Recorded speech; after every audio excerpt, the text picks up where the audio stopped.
5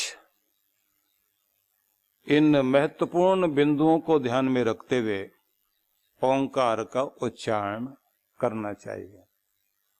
मुख्य रूप से कहा जाता है कि जो साधक लोग हैं उन्हें 3 अक्षरों का ही प्रयोग करना चाहिए, लेकिन जो सामान्य जन हैं उनके लिए 3 अक्षर हैं। 5 अक्षर जो हैं उनको कहा जाता है साधकों के लिए हैं, जो अपनी सारी ऊर्जा ईश्वर में लगाना चाहते हैं।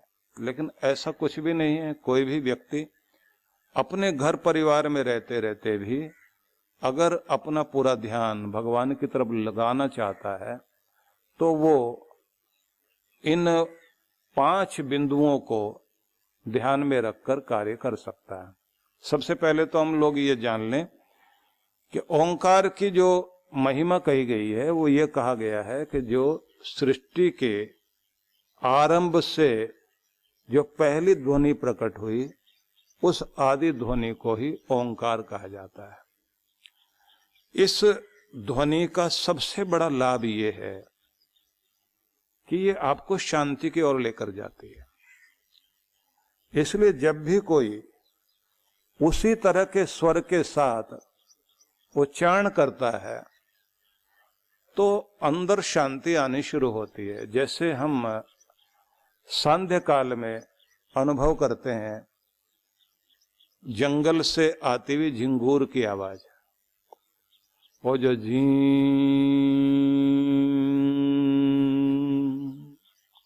इस तरह की जो ध्वनियां होती हैं, उसका मतलब ये होता है कि उससे फिर व्यक्ति को शांति मिलनी शुरू होती है। और वो शांति जैसे ही रात्रि का अंधेरे का प्रभाव आना शुरू होता है तो हमारे शरीर से, सिर से एक स्राव शरीर में फैलता है जो हमें नींद देता है।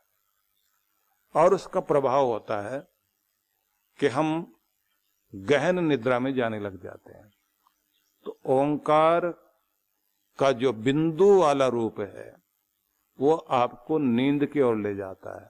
इसलिए 3 अक्षरों को पहले ध्यान में रख लें। अ अक्षर जो है वो किसी भी वस्तु के प्रारंभ करने के लिए सृजन का जो द्योतक है, जिसे कहा गया है ब्रह्मा जी का स्वरूप जो है आकार है। विष्णु जी का जो वाचक है वो उकार है, और शंकर भगवान का वाचक जो है वो मकार है। अ, उ और म ये तीनों ध्वनियां मिलकर ओंकार बनता है।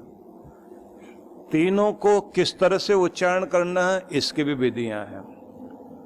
ओंकार का ध्यान कैसे करना इसकी भी विधियां हैं। इनका कैसे लाभ लिया जाता है इसकी भी विधि है।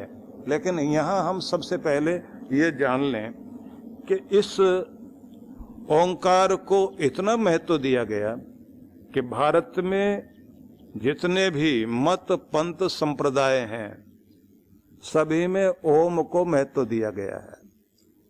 चाहे वो जैन समुदाय है, ओम नमो अरिहंताणम नमो सिद्धाणम, तो वहां भी ओंकार से ही शुरुआत होती है। बौद्ध समुदाय या बौद्ध जो मत है वहां भी, बौद्ध धर्म कह लीजिए, ओम नमो पद्मणि हुम, तो वहां भी ओम है। और सिख पंथ में एक ओंकार सतनाम कर्ता पुरख, तो वहां भी जाप करेंगे तो वहां जपजी साहब में ओंकार शब्द का प्रयोग करते हुए बताया गया कि एक ओंकार सतनाम, वो जो सत्य स्वरूप है उसका वह एक ओंकार रूप में ही है। उसके लिए कहा गया वह अजोनी सैभम, वह किसी योनि में मतलब शरीर धारण नहीं करता। सैभम वो स्वयंभू है। और आखिर में उसके बारे में बताया गया गुरु प्रसाद, वो गुरु की कृपा से ही प्राप्त होता है। तो चाहे सिख पंथ है, या जैन समुदाय है या बौद्ध मत है, बौद्ध धर्म कह लीजिए, वहां भी ये है।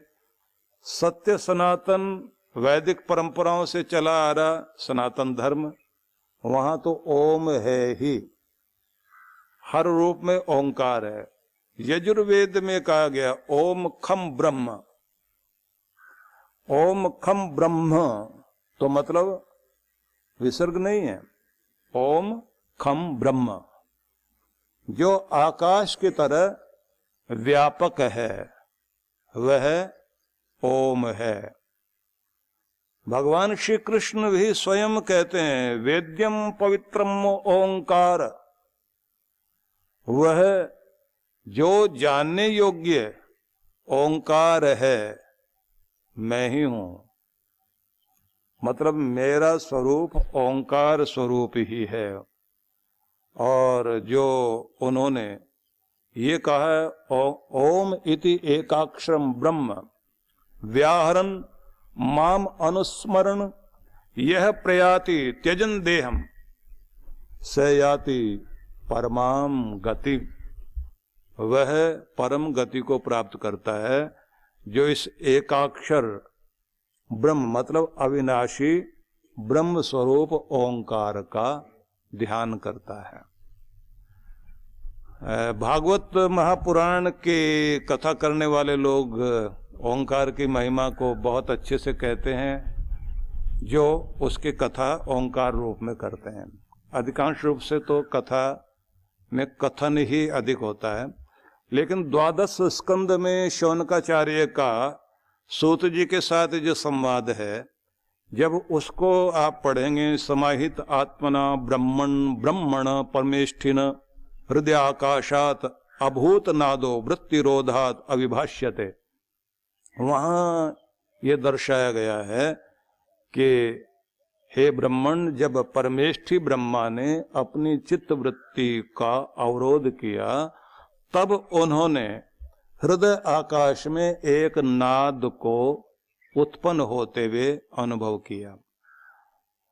वह चित्त वृत्ति को रोकने से अंदर प्रकट हुआ। मतलब हृदय आकाश में परमेष्ठी ब्रह्मा ने इस नाद को सुना और ततो अभूत वृद्धो बृहदो ओंकारो यो व्यक्त प्रभव स्वराट यत लिंगे भगवतो ब्रह्मण परमात्मना। उस नाद ओम की उपासना से ही योगी जन ईश्वर की प्राप्ति करते हैं। 3 अक्षरों से युक्त ओम स्वरूप जो प्रकट हुआ, उसकी उत्पत्ति को कहा कि हृदय में प्रकट जरूर हुआ, लेकिन वह ओम अव्यक्त है, मतलब वह सर्वत्र है और उसे यह नहीं कहा जा सकता कि ये कब से है।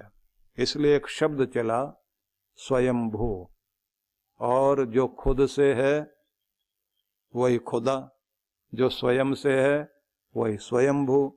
तो इसलिए याथा तथ्यतो अर्थान जो कहा गया है, आप ईशोपनिषद को पढ़ेंगे तो वहां पर ईश्वर के संबंध में जो व्याख्या की गई है वो इस समय तो नहीं पूरी उसके संबंध में बताएंगे, लेकिन उसको ये कहा गया अकायम अस्ना विरम शुद्धम अपाप विद्धम, वह काया से रहित, नस नाड़ियों से रहित, मतलब शरीर धारण नहीं करता। तो परब्रह्म परमेश्वर को यही कहा गया है कि वह अविनाशी है। लेकिन यहाँ ओंकार के संबंध में यह ध्यान रखने की बात है कि आदि ध्वनि जो है, शुरुआत में जो ध्वनि प्रकट हुई वही ओंकार है।